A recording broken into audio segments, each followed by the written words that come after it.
mga videong kuha ng domestic helper na si Lane na nakatira malapit sa City Tel Aviv sa Israel.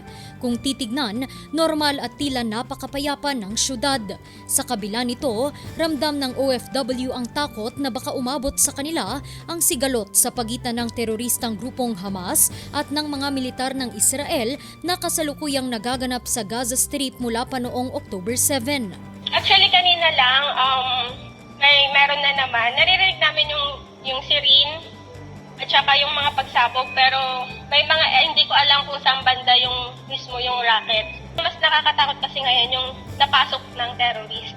Kwento niya, ayon raw sa mga kasamahang Pinoy sa Israel, wala na raw kuryente sa Gaza Strip at sa mga kalapit na syudad at probinsya. So, nakikibalita po kami, and then pag may napopost naman po kasi may group dito ng mga Filipino community. So nakikita po namin yung mga post.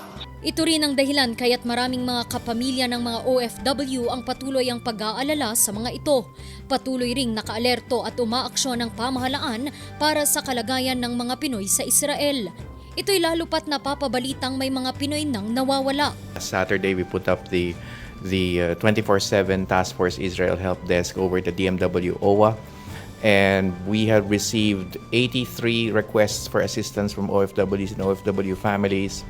And we had updated the status of 76 of the 83 OFWs mentioned in the request for assistance, and are still seeking updates on the status of 7 more. We're also in full cooperation and full coordination with the DFA, the DMW, and the IDF in Israel, and we put up a command center in OWA, and currently yung pong ilan sa ating mga kababayan na humingi ng tulong diyan po dumadaan lahat, and kung ano man ang amin pong the information that we get, we always coordinate with the DMW and the DFA. Kinumpirma naman ni Department of Foreign Affairs Secretary Enrique Manalos sa kanyang social media na X account kaninang umaga October 11 na may 2 Pinoy sa Israel ang namatay dahil sa naturang gyera.